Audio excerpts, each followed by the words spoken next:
So before I turn it over, I'd like just to take a few moments to speak a little bit about the RA Center and the Canoe Camping Club.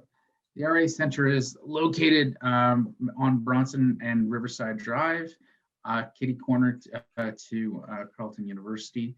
It really represents one of those recreational gems that exist in Ottawa, or providing a range of different pieces of infrastructure and facilities to support everything from soccer to softball to baseball to an outdoor pool to rinks for both curling as well as hockey and ringette, and to sand volleyball, as well as rental facilities for events, and in addition, a pub and an outdoor food stand, which is available, that's open during the summer. The RS, so here just provides, I like this graphic because it just demonstrates how big the facility is, and for some, they don't fully appreciate the resources that are available when you become a member of the RA. Next slide, please.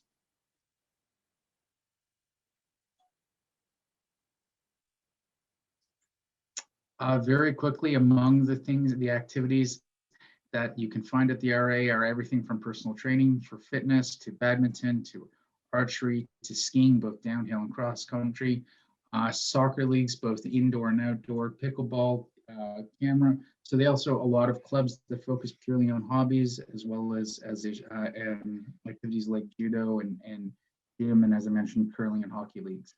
Next slide, please.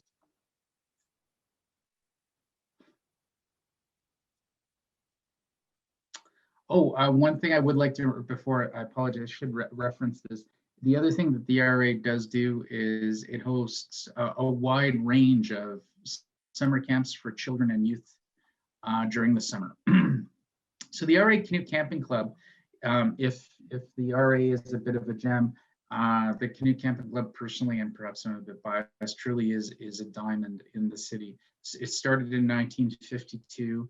Up until 2012, it was hosted by the YMYWCA before we migrated to the RA. The RA Center from its founding has been run by volunteers and really represents a bit of an Ottawa institution. And there are members today who represent the children of the original founders, and this real sense of heritage and connection to a past of canoeing and to a broader communities. I see is one of those defining features of the Canoe Camping Club. Next slide, please.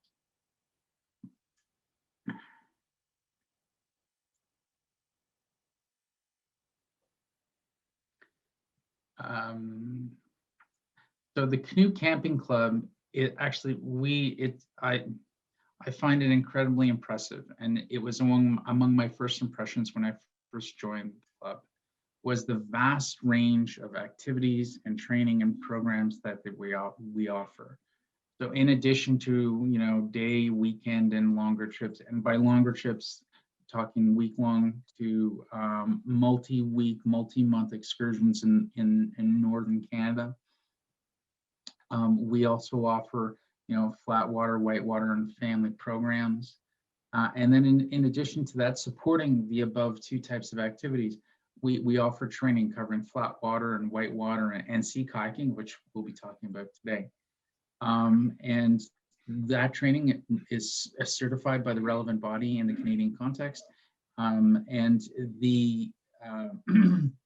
is done by the volunteers of the club. So the training that they offer really is and all instructors are certified, really is top notch and does represent another one of those wonderful resources. This is a real opportunity, regardless of level of ability, regardless of age and capacity, to connect with a group of people who really do enjoy the outdoors. We also have a shed where we have canoe and kayak rentals available to support club trips, as well as a range of other equipment to support club activities. Next slide, please, Mark. Now, so for us, the past year, as it has been for all of us, has been a bit of a challenge, and This virtual seminar series represents for us a very new process. And because typically our winter seminars have historically been in person, usually at a room at the RA Center where people get together. And it's an opportunity for people not only to learn about past trips or new skills or new opportunities, but also to have that opportunity just for connection. Now, we are actively seeking input on how well this fora functions for our membership, as well as for possible new members and also for non-members who just wish to drop around and drop in. And so as we need that feedback as we're refining not only how we continue to deliver the seminar series, because the seminar series, we have 14 planned, which started in January, and they're continuing straight through to the end of March, and apparently I anticipated a subsequent slide. But we are also looking forward to next year from the standpoint of, should we continue to do this virtual, purely virtual, or some mix of virtual and in person? So your feedback is deeply appreciated, and outreach at raccc.ca is the principal mechanism for providing that. Next slide, please, Mark.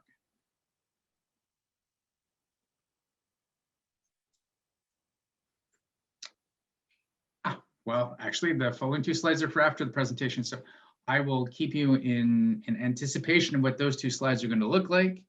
And at this point in time, I'd like to turn the presentation over to Rick Wise, who has been paddling the North Shore of Lake Huron for over 20 years and Lake Superior for 10. He's a level 4 paddler and a level 3 sea kayak instructor for Paddle Canada. He leads expeditions for Horizons Adventures, and he also is a teacher.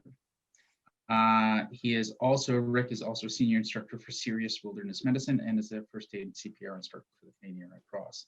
So with that, I will take the opportunity to pass the microphone over to Rick and say, Rick, thank you for taking the opportunity to up on the opportunity to speak with us this evening.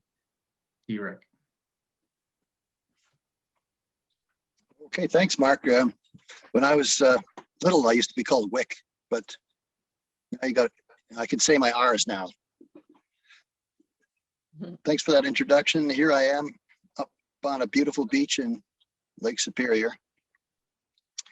Actually, I'm based just outside Sudbury, and I run a company called Horizons Adventures.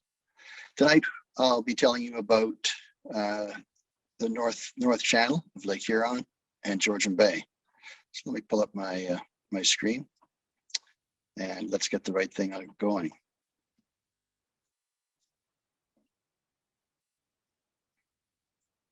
They asked me, first approached me about this. He called it Great Lakes and Coastal Waters, but it's a big area. I'm just going to turn off my screen. Oh, I can't even do that now. Hold on. I'm going to stop sharing.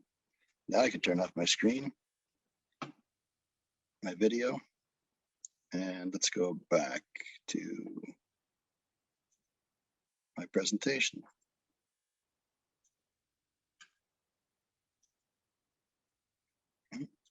There we go. So they asked me to do the Great Lakes, and coastal waters. And then I said, well, really, you want me to do all that? They said, no, not really. And I said, how about Lake Superior? No, not that either. How about Georgian Bay? Okay, Georgian Bay and the North Channel. So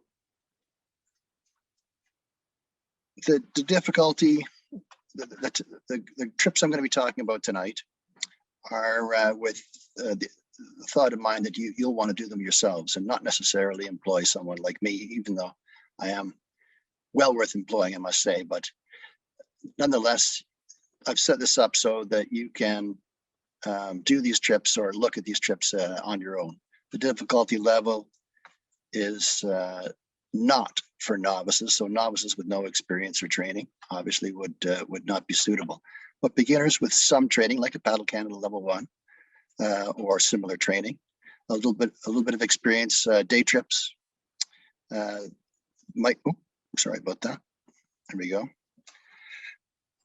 And they would want to be accompanied by intermediate paddlers on some of these trips. So Paddle Canada level 1 or 2, preferably with several overnight trips under their belt.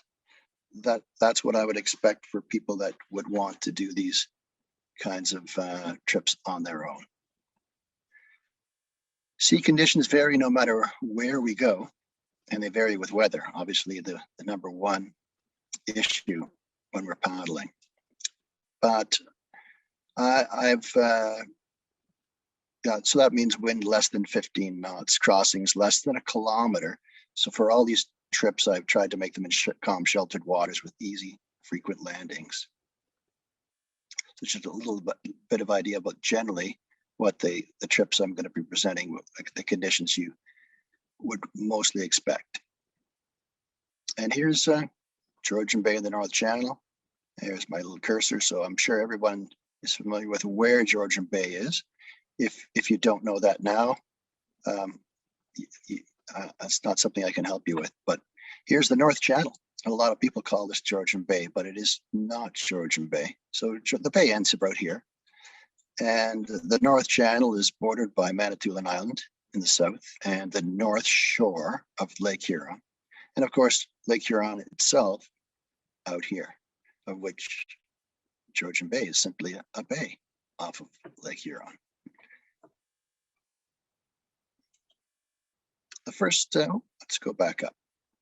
So the first area I'm going to talk about is the Killarney area, Killarney, Philip Edward Island area. We'll also be talking about the Brit area here, the French River area, and I'll take a look at some trips along the North Shore into the Bay of Islands in here, into Bay Fin, this area, and over here around Algoma Mills and the Whales Back.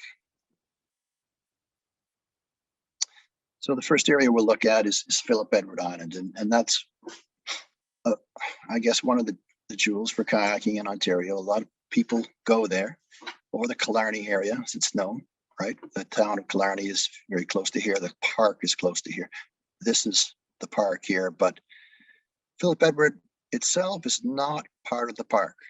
Now, people should be aware that this whole island is being turned over to Wikwemicong First Nations, and the negotiations are still in process, but it will become under the stewardship and ownership of the Wikwemicong First Nations, who are based out of Manitoulin Island. And it's hard to say when exactly that would occur, but when it does occur, this will be probably run like a park. So instead of Killarney Park operating Philip Edward Island, this will become operated by Wikwemicong First Nations. This is a First Nations area here. Over here at this, the name escapes me right now. Sorry. But this is also First Nations, though, this area here. So this whole area will be First Nations. And I think that's a blessing, because it's basically going to they'll maintain its wild conditions, and development will not take place in these areas.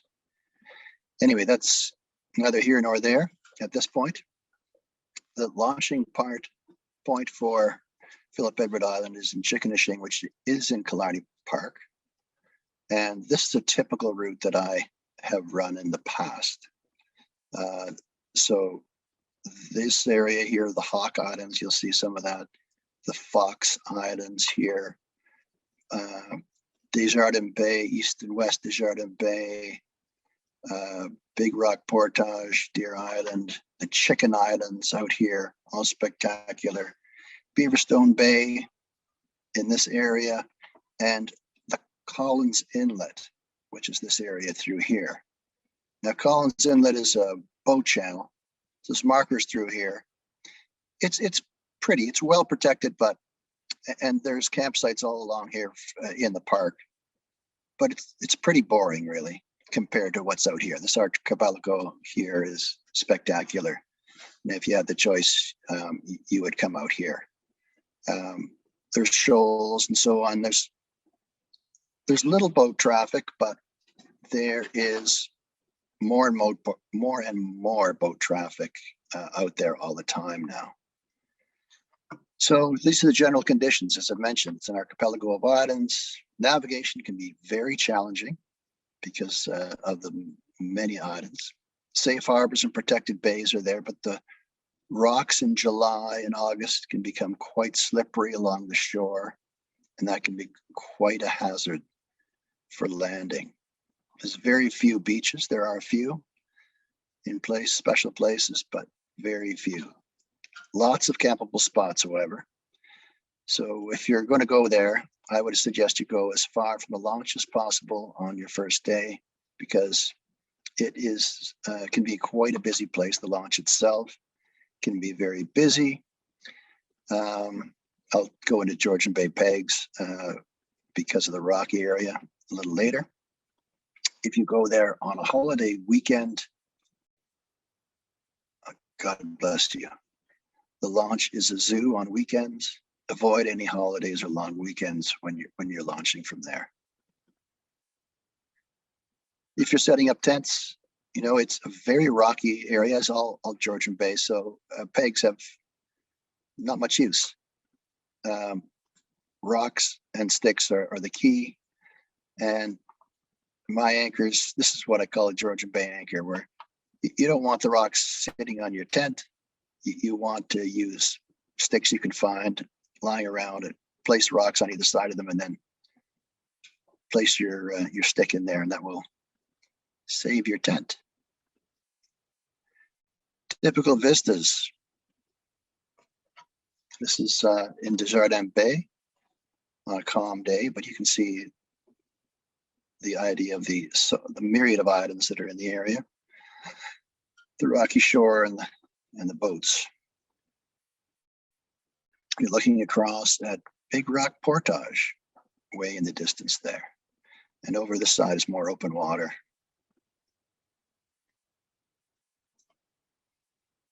These are the Hawk Islands, several kilometers offshore. And this is on a foggy day. You can see in the background, well, you can't see the La Cloche, which are beautiful white, Killarney Mountains that some of you might be familiar with. You'll see them in other pictures. And the Hawk Islands are fun to navigate to. On this particular day, we couldn't see them, but I knew where they were. I took a compass bearing and we hit them. When we got out there, the sun broke through in that area. The main shore was still lost in fog. It later showed up. So getting there, I think I have more pictures to show you of that area soon. It's, as I say, you're launching from a park, so there's park fees for parking. They're about $15 a day. The paddling area is outside the park, so there's no fees for camping itself. There's lots of camping spots, but there's nothing marked on the shore. There's no camping signs per se marked on the shore, so you camp wherever you can find a spot. No designated thunder boxes or outhouses there. It's first come, first serve, and it's getting very busy and overcrowded. But it's still a spectacular and beautiful place to go. And you need to be careful.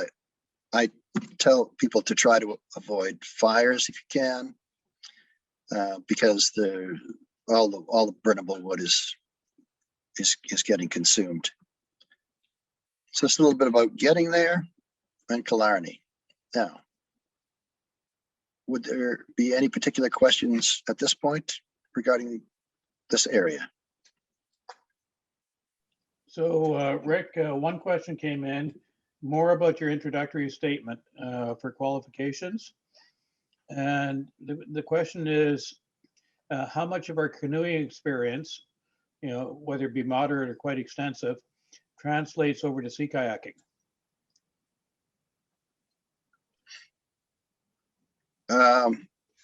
So you're asking whether would a canoeer get into a sea kayak, or would a canoe be suitable in this area? Is that the question? So Galaxy Tab, did you want to unmute, clarify yourself, and then mute again? Can excuse me, can you hear me now? Yes. Oh, hi. Yes. Hi, Rick. My name's Gary. I was basically the not using canoes, using sea kayaks, but just to what extent our experience would, most of us have spent little, if any, time in a sea kayak, but we've perhaps done quite a lot of canoeing and camping.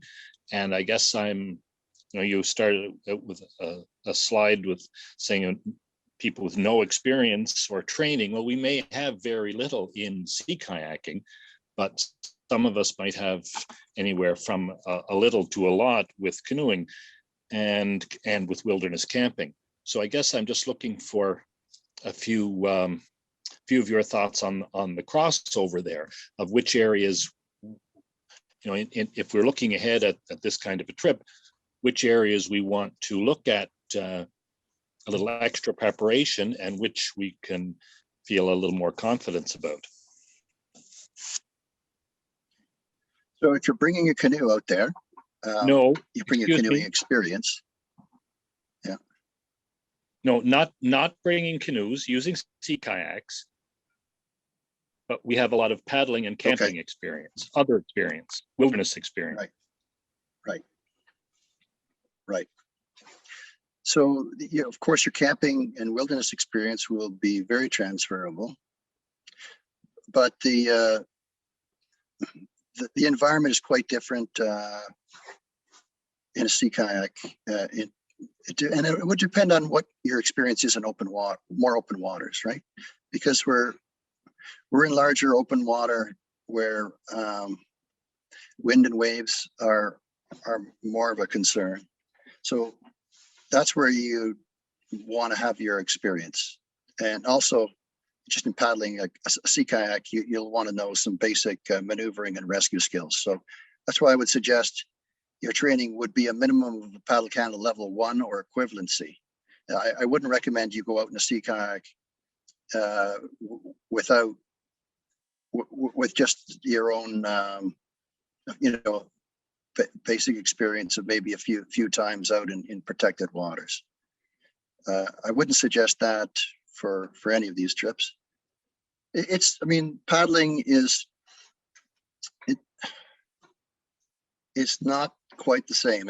If I was in a sea kayak and I had no canoeing experience, and you put me on a river trip, I think you'd maybe want to look at that and think about, well, what would I need to know about canoeing that I didn't know from a sea kayak? That the paddle technique is different. The fact that the boat stability is a different aspect, and so on. Those are all different skill sets that you'd want to develop some experience with. Does that help? Yeah, I think that helps a bit. I guess it's, as I said, it's the area, the audience that you're speaking to.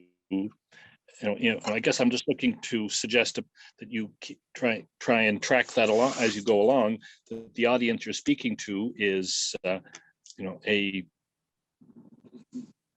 somewhat experienced canoeing group, and so people will be. I think that's probably a question in most people's minds. So thank you. Actually, Gary, it's a very diverse group. There are people here who do virtually nothing but canoeing. There are people who do virtually nothing but kayaking, and there's some people who probably don't do a lot of either one. Dan has his hand raised. Dan?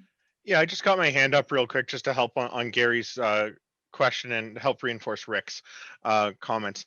The comfort in boats you'll have, because if you have a lot of canoeing experience, you'll be comfortable in a boat, be it a canoe or a kayak. You understand stability a little bit better than a brand new person.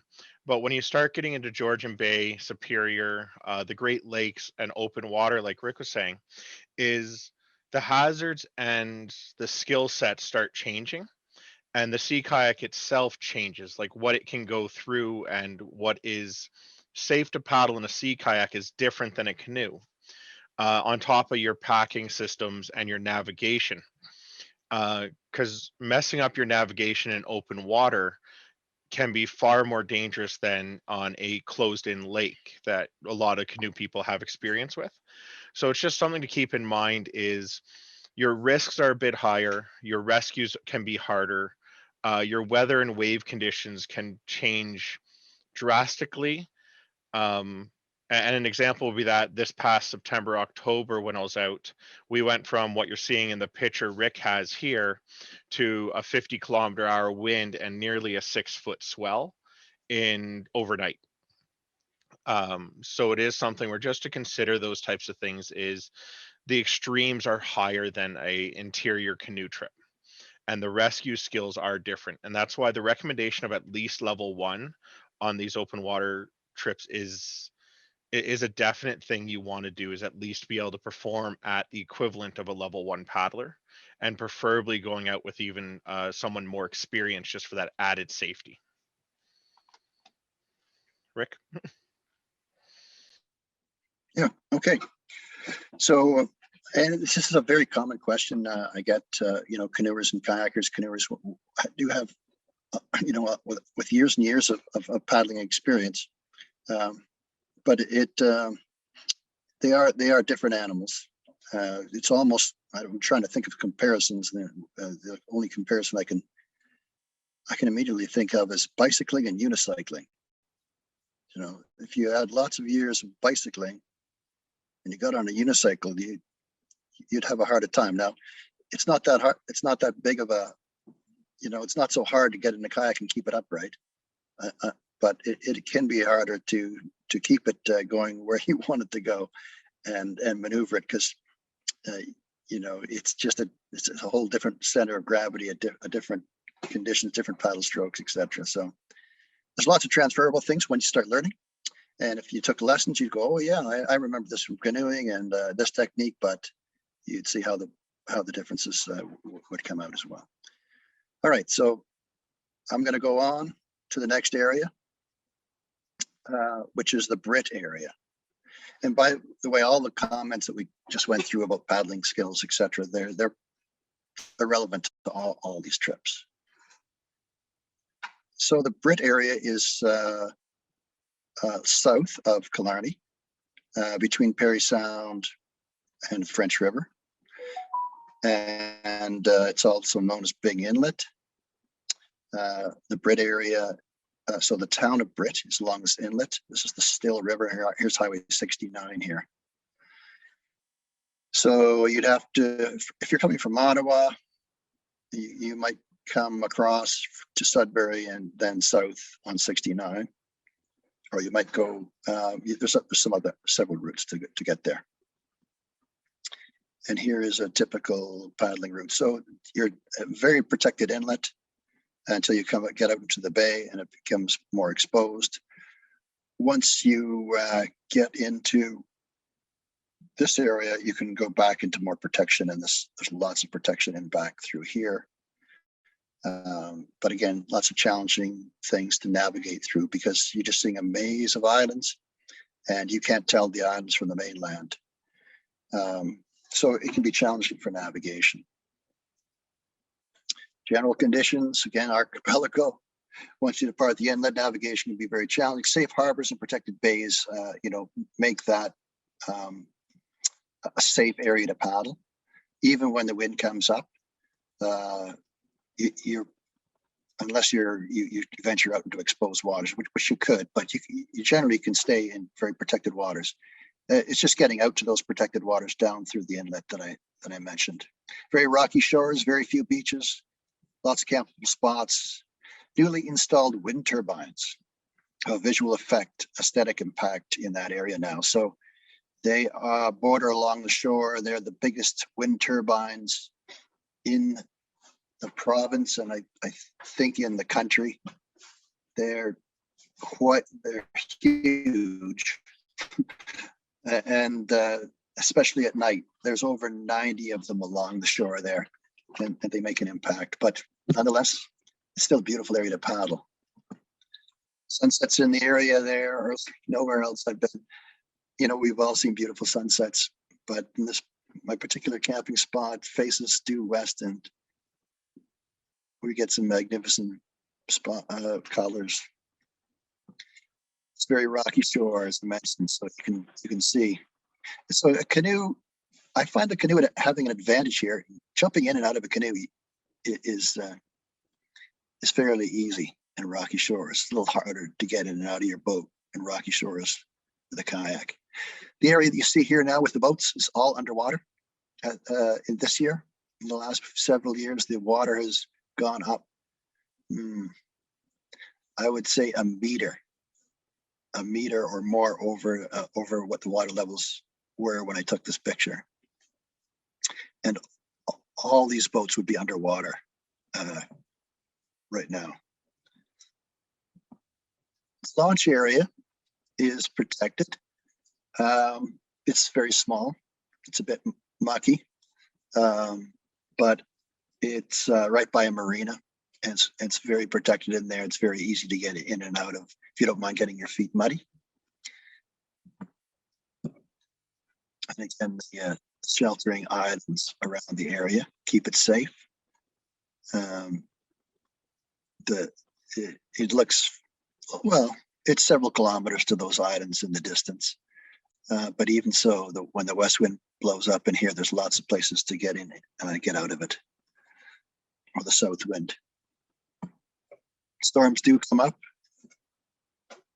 There's a shot of an impending thunderstorm coming into the area over the open water.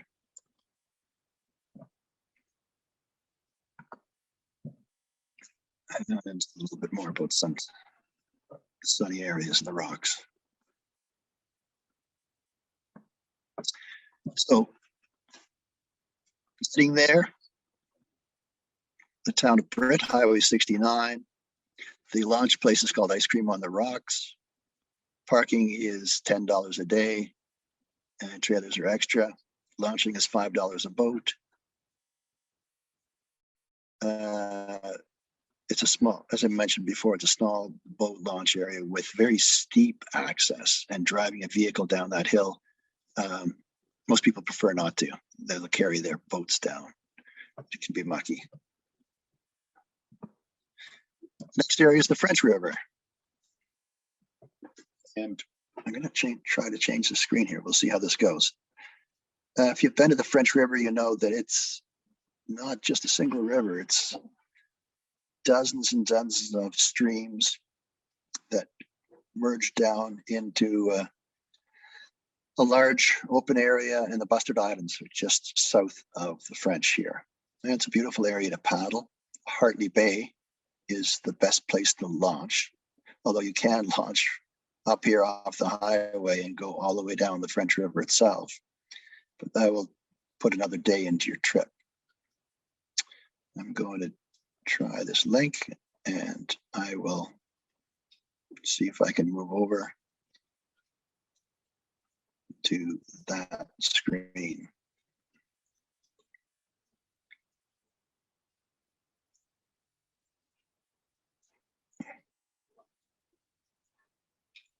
Where'd you go?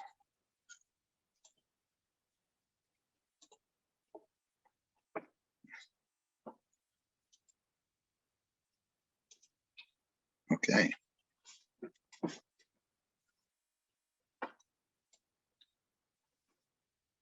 So this is a route that I took several years ago. An example of a route from the French. There's the highway again. Marina is here. It's very protected. It's a river, so canoeing or kayaking, you'd feel quite at home here. It's nicely protected, but there will be at least one portage or rapid to shoot along here. Once you get down to the bay, then there's a small crossing. It's about a kilometer across here. And the islands themselves, the bustards, are very fascinating. You can see how complex and interesting they are in this view. We go to satellite, see what happens.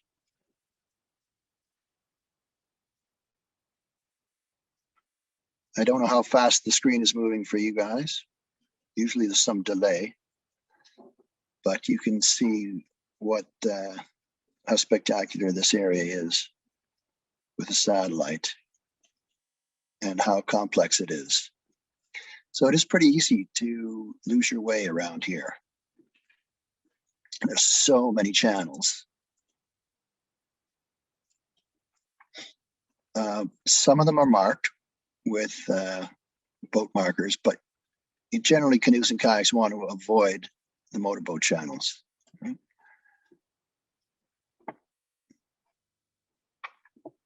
Okay, I'm going to change screen. I think I'm going to change screens again.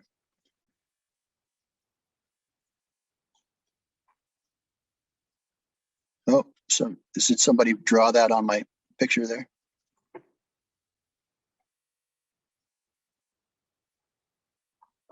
No.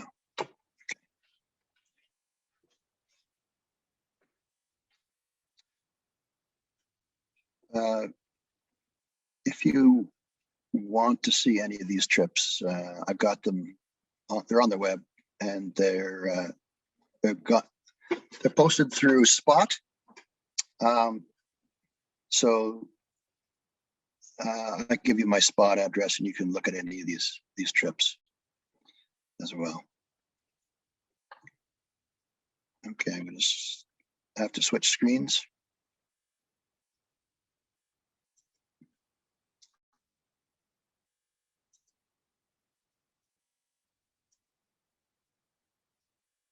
Okay.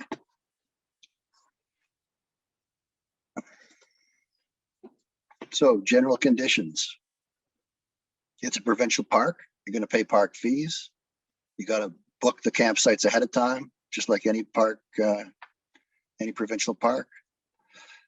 There's thunder boxes at every site, so that's an advantage. Portages are typically necessary somewhere along that route, where you may have to navigate some rapids, and they're very protected waters. Easy landings, generally.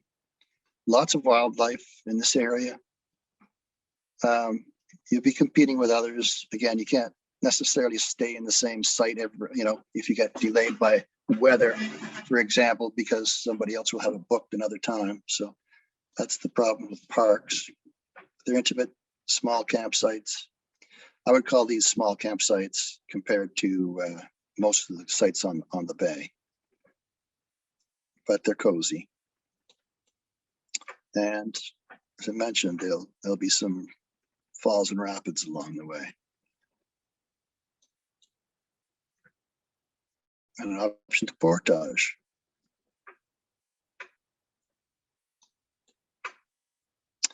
So getting there,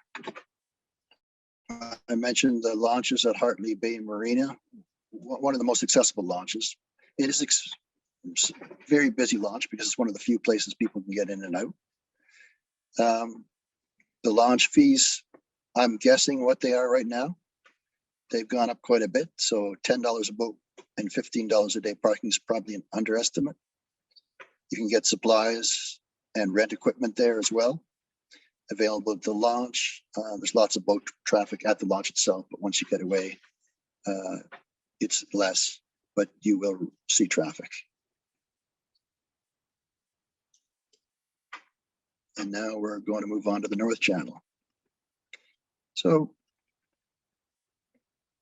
first, I'll look at an area just on the border of the North Channel and Georgian Bay. And that's Bay Fine. This trip is interesting, but it doesn't include or involve shuttles. So your launch might be from Birch Island, and my end point is usually the town of Killarney. that means you've got a shuttle, and it's a long shuttle all the way around through Sudbury, back and around and down to Killarney. But it's an interesting trip. You get a chance to go down this long fjord, Bay Fine, all the way down to the pool. You'll be inside the provincial park here, but there's camping along here where they're outside the park. You can find camp spots without having to book. I wouldn't take this trip in the summer because there is a lot of traffic that goes in and out of this fjord. But in the fall or the early spring, it's lovely, especially the fall when there's no bugs. And there's beautiful colors, and there's beautiful Lacloche mountains there. I'm sorry I don't have pictures of this area right now. I wasn't able to dig them up. You do have to portage. There's one place called the Rat Portage, used by voyageurs, and it's almost a carryover. It's a small jump into about 30 meters into a small lake, and then another small lake, and then you're out again into Killarney Bay, and there's nice camping in this area as well. You can go around, but I'll tell you, this is a quarry right here, and you'll be going past heavy equipment, giant trucks, dust, and it's not it ruins the atmosphere. But if you go through here, you don't see any of that. This is called Hole in the Wall. Hole in the Wall is, I think, somewhere here, where you pass actually through.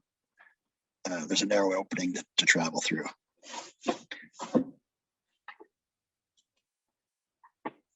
So general conditions, it's very sheltered with some exposed water. If I go back, yeah, so I know that I have run into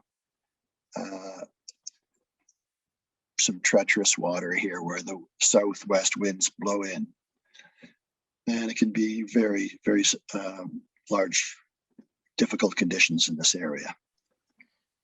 But as you get into here, it gets well protected. In here, it's pretty protected, but the wind will either be going east or west. Doesn't matter. If you have a north wind, it's going to find its way either east or west down this fjord. Topography will make it so. And so expect to either have the wind behind you or the wind in front of you. Depends on your luck. Rick? Yeah. Just wondering, because like that trip there that you're showing us, the Bifin trip, how many days, like how many days of a trip would that normally be? And I think the question was also for French River, like how many days would you recommend some of these areas be done in, or could be done in? Yeah, that's a good question. I wouldn't. So for Killarney, 4 days, 3 nights would be a minimum time I would suggest. A minimum time for the French River, 4 nights, because it's a round trip there and back. To get out to the Bustards, so I would say 5 days, 4 nights. Bayfine, I would suggest 5 to 6 days. So depending on your launch time, generally you're going to find camping around this area on your first day. You might get down here, and there's good camping down in here. But if it's the fall, which I suggested, the daylight hours are less. So if you're in June, you got lots of daylight hours, and you can make it down further. But it's as I say, that it becomes an issue with boat traffic because it's so restricted through here. And it's very popular for large boats to go down into something called the pool down here. It's a popular gunking area. In the fall, there's very little. So September and even into October, it's very nice down through there. So I would say 4 nights here. 1, 2, I'd spend 2 nights in here. So that's 3. And then your 4th night somewhere around here and out on your 5th day. There's lovely hiking in this area.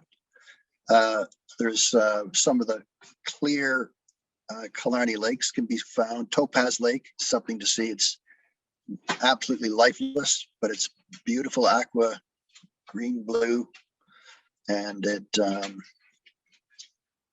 it's up high in the hills there. It's spectacular to look at. So those are some of the highlights. And then along the fjord here, there's the La Cloche. This is all La Cloche range. And here too, the top, there's a high hill here where a group of 7 paintings were done. It's also a very sacred place for the local Ojibwe. You have to be careful about that.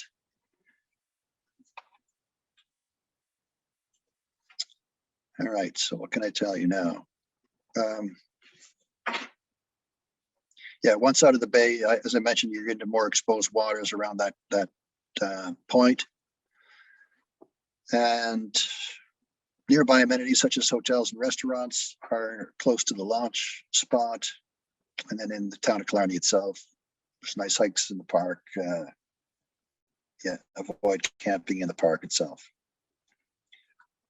Avoid park camping. Yeah, so once you get into the bay, there is a portion of the bay that is in the provincial park. So you just have to have a map and a chart and make sure you either you book that site if you're going to be at one of the park sites or on the far side. So this side is the park and this side is not. So you can, and actually the park doesn't really start till down in this area. So there's good camping along here. Not a lot of it, but there's some good spots.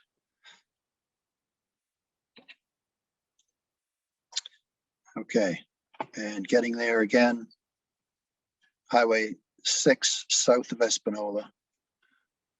You can either go around the top of the bay through Sudbury, or you can take Chichimau Ferry from Manitoulin, come up through Manitoulin. You launch from a place called Sunshine Alley. It's a public parking area. It's just really a stretch of Manitoulin limestone that people park on right at the side of the highway. The water's going up, as I mentioned before, too, and so the parking area is limited, very limited now. There's no launch fees or park fees there as of late.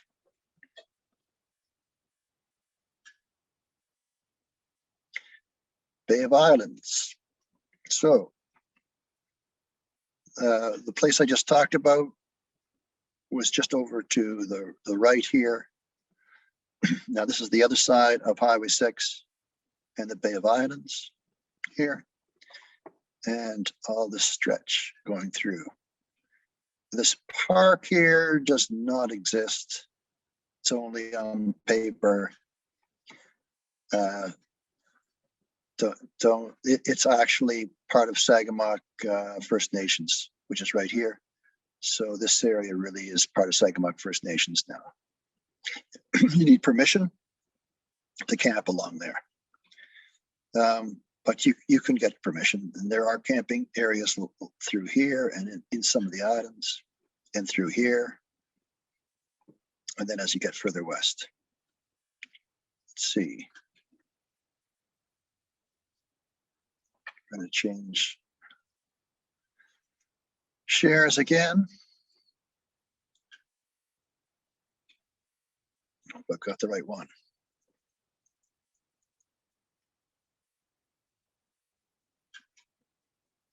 So this is a really nice day trip that I've got up here. And again, this is from Spot Maps. You can see the myriad of islands, all these places. I mean, that's what makes them really fascinating is there's so many islands in all these different locations. But it does really challenge your navigation. So you have to be very good with a map. And if you have some compass work, it's going to be an asset.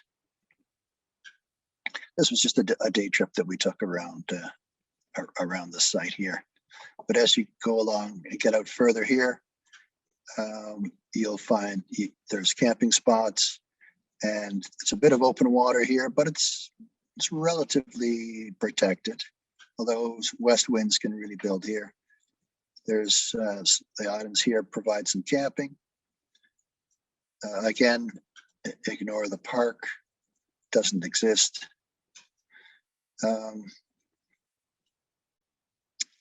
And as you get further along west, and eventually, if you can manage, you'll get to Fox Island and the Benjamin Islands. I didn't put the Benjamin Islands per se on this particular presentation because they're not easily accessible right now because of COVID, because all the reserves are basically not allowing anyone on to launch. So many of the launch places that I might have recommended another year will probably not be accessible now. And that includes the launches out of McBean and going to the Benjamins.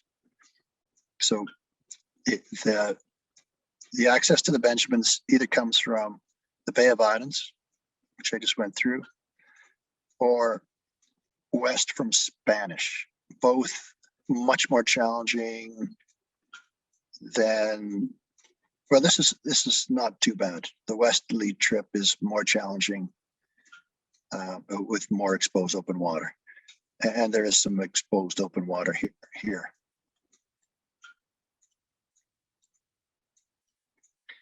So if you wanted to do a series of day trips in the areas that I'm talking about, you could travel from site to site in a day, each day, and see all these different areas, bits of them anyway, by that method. The launch here is at Whitefish Falls, and it's free parking, free launch, but it is a steep access there too. So we zoom in. There's a parking lot here. There's an Anglican church runs a camp west of here on the shore. There's Forbes Resorts and the Red Dog Grill, but there's parking right behind the River Lodge here, and you could launch and come down the stream here. This is a boat channel, so there'll be boat traffic. Once you get out into here, you'll leave that behind. But there's a lot of areas through here that are privately owned, so it can be hard to find landing and launch and camping spots in this particular area. That's why a day trip is fine. You'd find a spot you could lunch on, but not necessarily camp on.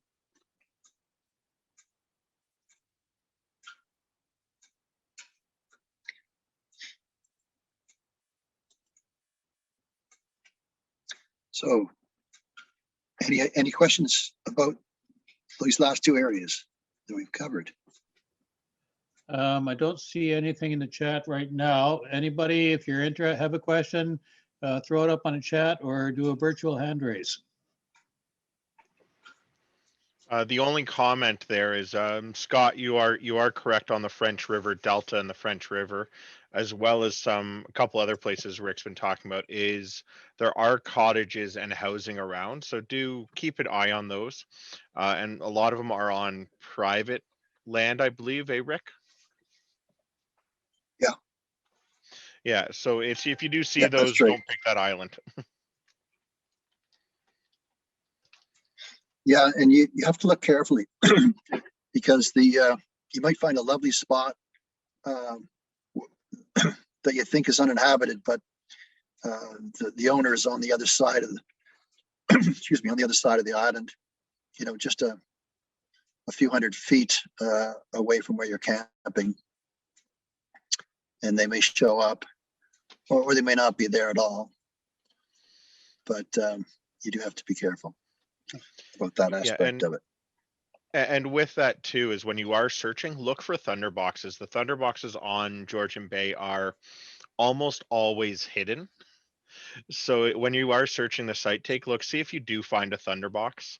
And please try to use it, because last year it was getting pretty ugly. And Rick, there is a question here from Murray, it looks like. VHF, marine VHF radios for weather and communication. So just wondering if you carry Yeah, one. they're how very important it is. valuable. Yeah, I always carry a marine VHF radio. For a long time, that was the only way we'd get with the weather forecast, and the Coast Guard can be contacted that way. So, oops, sorry. So I would always carry a VHF marine radio. I would also encourage you to bring a cell phone. In most of these places, cell phones work very well along most of the route. There's always some spot on any of these routes where cell phones fail, so don't depend on them. But cell phone, VHF radio, and a spot device is, so I carry all three. And they all have their different assets and failures and overlaps. But I'd encourage you, to learn how to use a VHF marine radio, and it's a licensed radio. You need to take a course technically to use it, but you could always listen to the weather without any trouble, without any license. Okay, so I think I've covered all these things. And here's a few pictures of the area. So the Bay of Islands is an area where the Laclache range from the park, Killarney Park, still prevails. This is from the top of one of the ridges, looking out at the bay. Down on the water, this is what it looks like. This is a more exposed area, actually, believe it or not.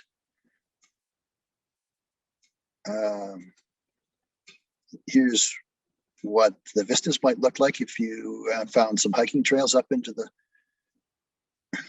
hills.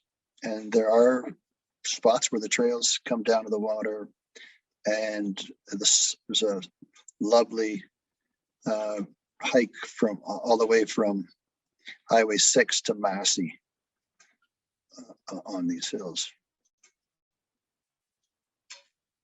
This is what it looks like from the water again. So you can see the Laclache range in the background. Lovely white quartzite-like limestone hills.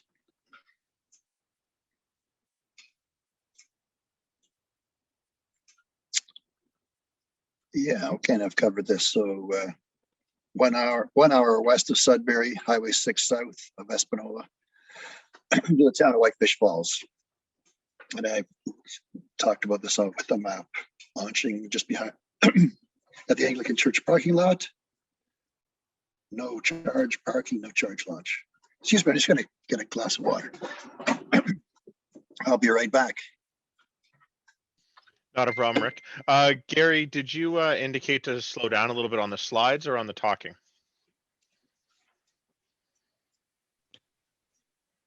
I didn't know I indicated anything. Okay. I was just trying to put my name on my login instead of its tab or whatever. Thanks for your patience. All right, not a problem there, Gary. Yeah, you just selected the slow down button at the same time, so I just wanted to check we were going at a good pace for you. All right, Rick, and I think I heard you back. I'm back. Alrighty then, back to you. So now we're gonna move. Yep, we're gonna move over to the Spanish and Sprague areas. So there is the Benjamins again, which I mentioned are not so accessible this year, except from Spanish. So here's the town of Spanish River. And one could access the Benjamins. Here's the Benjamins right here. One can access through Little Detroit, which is a very narrow opening right here. But then you are into exposed waters here. These are quite exposed. And once you get back into Eagle Island, you're fairly well protected. A little bit of exposed waters here. This is really an intermediate trip doing that. So it's not quite in the realm of the trips that I've been setting up to look at. But there is nice tripping all through here in this area and around the back of Aird Island. There's some beautiful beaches and open areas. Comedy, although you are exposed along here, so you have to watch the weather very carefully, but same thing for crossing out here. But there is protection in these areas in terms of weather kicks up. You can get on shore here fairly easily and quickly. And you can get behind back here through the whales back and into these areas. The other launch spot is over here at Sprague, which is a public launch. It's protected in through here, and it's access around here. Although this is all Serpent River, First Nations again, so you need permission to camp on that. This is generally Crown land with some private land, all under land claim, but not resolved. And then the Turnbulls out here, that's a 5 kilometer crossing. That's at least 5 kilometer crossing. And the same thing with this. So it's a little bit out of the range of this scope of this presentation. Let's take a look. Sheltered to exposed. Marinas in some of the launch areas, so boat traffic initially. Once out of the Bay of Islands, there's more exposed water. Some of large beaches on the south side of these islands. So there's the largest beaches other than southern Georgian Bay can be found in this area. They can be almost a kilometer long, the beaches in this area, but they're certainly could be in the tens or 100 meters or so. These beautiful big sand beaches. I'm not going to tell you exactly where they are, though. You'll find a good day tripping in the area, some hotels and restaurants close by. There's an example of one of the beaches in the area that I mentioned on John Island. Rocky as well, though. So a mix of rock and sand in this area. Eagles can be found in all the areas that we've mentioned, but I know some nesting spots out here, and I often see these birds. Yes, same kind of beaches. And lovely little hideaway spots as well. This is near the Sprague area.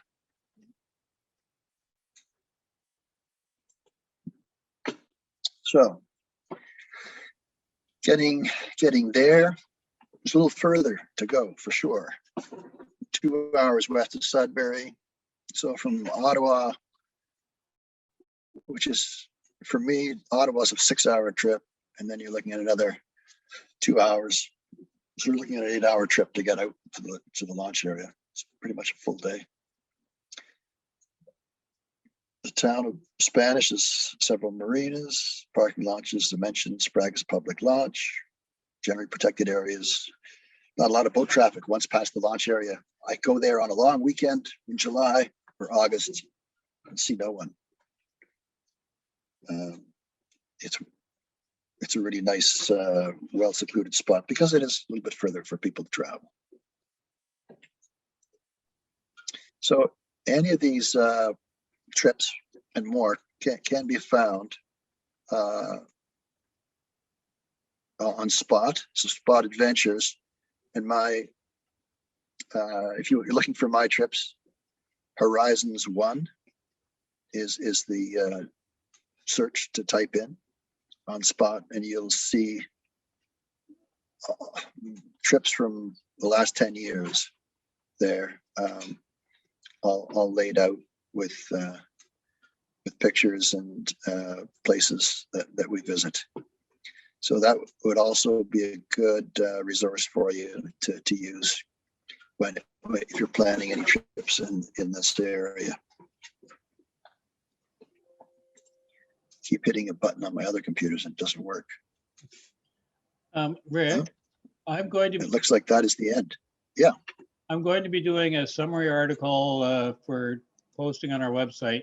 I'll run it past you first, but I'll include the links that you're providing in the article so that people who are listening right now don't have to scramble like mine to try and copy it down. And then I'll run it. Well, I thought I would try to make this presentation available to you. Yeah. So that you could post it, and then you'd have those links. Perfect. I do have one question coming in. Also, Robert was saying he's done 5-day paddling trip from Killarney to Chicken a few years ago. Of the areas you mentioned, what would you recommend for his next 5 to 6 day trip?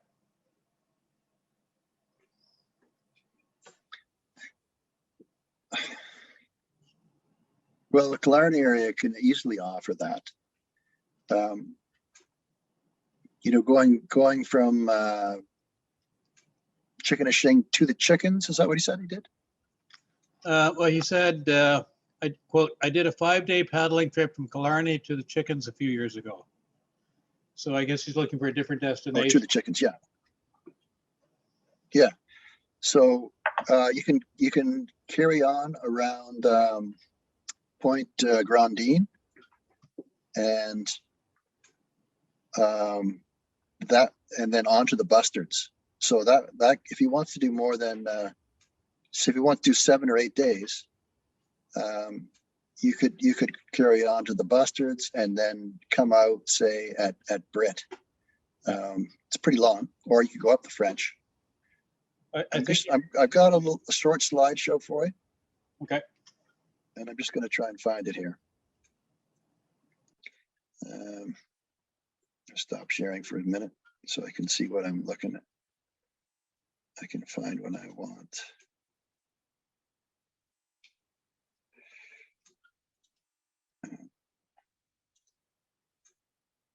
Okay. Now, how to share this with you.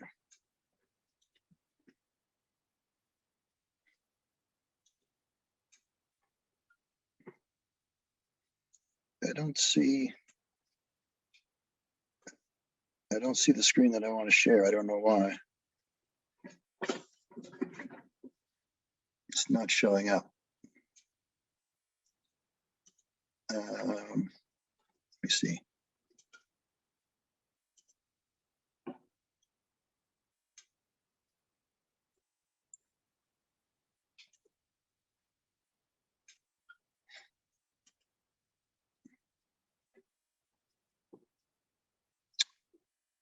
I don't know what whiteboard is, or iPhone, or iPad is. And I've got a video, but it doesn't show up on the shared screen for some reason. Is the video open in a player right now, Rick? Yeah.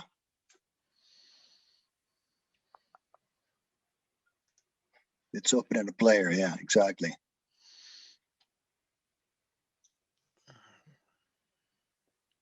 And it's not showing up. Can you share the screen that it's on? So instead of sharing the application, just share the screen. Well, that's what I'm looking for. I don't see the screen. Oh. My PowerPoint's up, Google Chrome is up, but the screen that has the video is not showing. Let me try to kind of close it and see if I can pull it up a different way.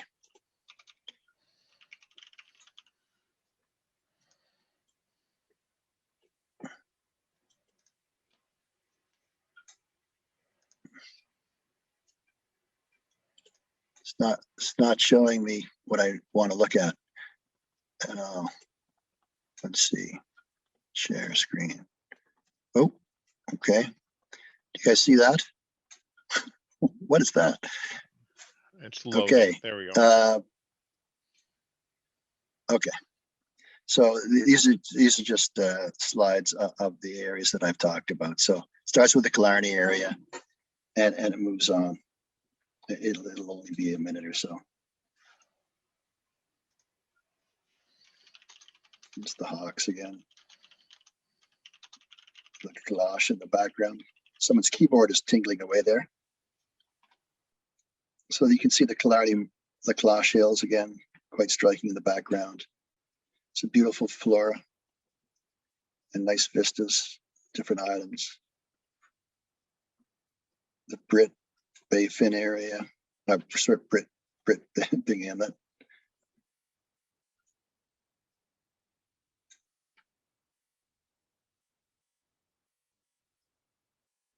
And this is the North Channel.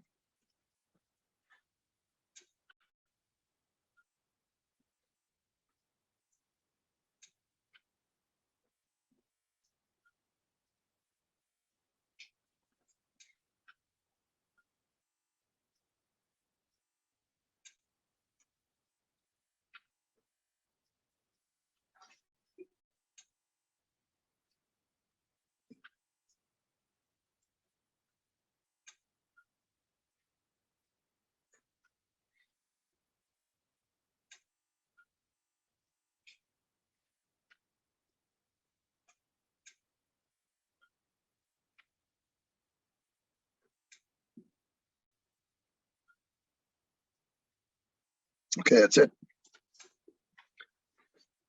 So that's all I got tonight, boys and girls.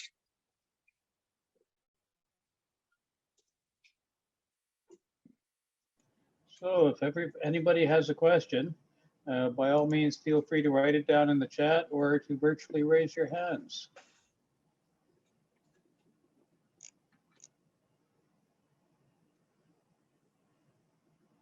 Anybody? There is a question from Rick, by the way. It says, would you recommend Killarney Village to Key River Marina? How many days would that take to complete? Yeah, so again, similar to going to the Bustards and to Big Inlet. Key River, same thing. I don't know which one would be closer. The Key River is along, paddle down the Key River, but it would be similar. I gave myself 8 days, so you could enjoy a spot that you really like along the way. Maybe you have a rest, or you might be delayed because of weather. Likely that will happen. Likely both will happen. So I like to take my time and explore and poke around and see, really find the uniqueness of the area. So I give myself lots of time. 8 days, 7 nights would be sufficient. You So can do it in 6, but going with that, Rick, as well, another question on distance and time. Jack's wondering, Spanish to Whitefish Falls. I'm guessing he means the town of Spanish. to Whitefish Falls, yeah, that's also not a bad route. That's a good direction to go because the prevailing winds would be generally west. So I would give myself 5-6 days to do that. If you just want to paddle and get there, you could do it in probably 2 or 3. It depends how fast how fast a paddler you are. But to explore and see some places, maybe spend 2 nights in one location, or to take a rest from weather, give myself 6 days. Yeah, well, that makes sense. So a solid 6 days for that trip. And then I know a lot of the areas that you were pointing out today or tonight were Crown Land. Paul is wondering, Tom, I do see your question. We're going to get to that in a minute. Paul's wondering for reservations for camping, what areas would require reservations for camping, and have you had any luck reserving stuff this year? And I know, for example, Philip Edward Island, this is just for everybody's info, Philip Edward Island last year was crazy busy. And like Rick was saying earlier, try to avoid it on long weekends and holidays because it is going crazy up there. But mainly, where do you need to reserve campsites? And have you had any experience with trying to get reservations this year? I avoid parks like the plague. I don't. I can't. I can't base my business on competing for park places, so I don't reserve anything in the parks. All places I go are have no reservation systems for camping. So all the ones that I've mentioned, the only place that you have to reserve camp spots is the French River. All the rest are Crown land, and no reservations are required. Killarney, like Dan says, it's busy. So even though you're not making a reservation, expect to have not necessarily have your ideal campsite unoccupied. You might have to find some other spots, but there's so many out there that you'll be able to do it. You just won't be alone. Exactly. Thank you, Rick. And Tom, going on to your question, this is going to be kind of a multi-part answer. I'll answer it from the club's perspective as the training coordinator, and I'll pass it to Rick, and he does have some options commercially. And that's what kind of courses are available for level 1 training. It's not so much what kind of courses, it's the recommended one is Paddle Canada level 1 course. It is a 2-day course.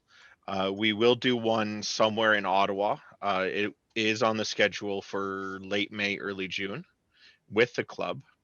And then I know Rick has a couple level 1 courses as well up in the Sudbury region that you could go do with him that are also, I believe, Rick, yours are also all 2 days long, correct? Yeah, they're all 2 days long. Every weekend in June is a level 1. And we also offer non-certification courses, but they're very similar content. So, and don't worry about, even though there's certificates, I mean, level 1 is designed to succeed, and we just want safe paddlers out there. You're going to learn a lot, and most likely you're going to come away with a certificate. But even if you didn't, you would gain a lot. It's not like a license where you're not allowed to paddle. Exactly. And one of the big things is for taking the courses, and why level 1 is the recommended course people to take at 2 days, is it covers everything on your boat handling, boat launching, your basic strokes, turning strokes, your assisted rescues. So if you're canoeing, this would be like your T rescues, very similar in the kayaks, but also covers self rescues. So if you do end up in the water, how to rescue yourself and use the equipment you have. And we find that those 2 days or specific courses or clinics, could be beneficial to fill those skill gaps you may have between disciplines, or just stuff that you've done previously and you want a refresher. If you are members of the club and you do wish to go out and kind of have like a skills check to see where you are or to practice stuff, I do recommend fire me an email at the training@RACC, and we can set up a time for a day paddle. If you are looking for a full-on course, you can also message me. If you're unavailable for one of the club courses, I can point you to one of like Rick as a commercial partner here to help you get those skills or knowledge, or even more knowledge from training in that. Yeah, just taking a course is always going to make you a better paddler. Sorry. Yeah, Oh, there's that's a question in the perfect. spot. How does one get permission to camp or park on Indigenous territory? So you'd look up, you'd Google that particular band, First Nation. So for example, Serpent River First Nations, they have a phone number, they have an office, and you'd call them up and just ask, say, I'm coming out there to do a trip. I'd like to know what the allowances are for camping, if there is any, and they'll tell you. They're very friendly and honest, but generally speaking, as I say, they're very reluctant to have anybody coming on their reserves this last, year because of COVID. And so don't be surprised if they deny you for that reason, even though it's camping, right? They just they just want to make sure that they have all their everything in a checked, all their borders, I guess, taken care of. But other than that, yeah, just look them up in the phone book, and they're very helpful and good to deal with. Not seeing any more questions. Going once, twice. Okay, I'll turn it over to you, Steve. Would you like to do a wrap up on the last two slides? Sounds good, Mark. First of all, again, I'd like to extend our deep appreciation for today's presentation. Thank you very, very much. Just a sec here. I should turn my feed on. So again, thank you very much, Rick. This was really appreciated. You gave me, actually, some of your photos gave me planted at least the seeds for me to think about maybe doing that sea kayaking course. So I may be doing that with Dan in the coming years. Those vistas just look absolutely stunning.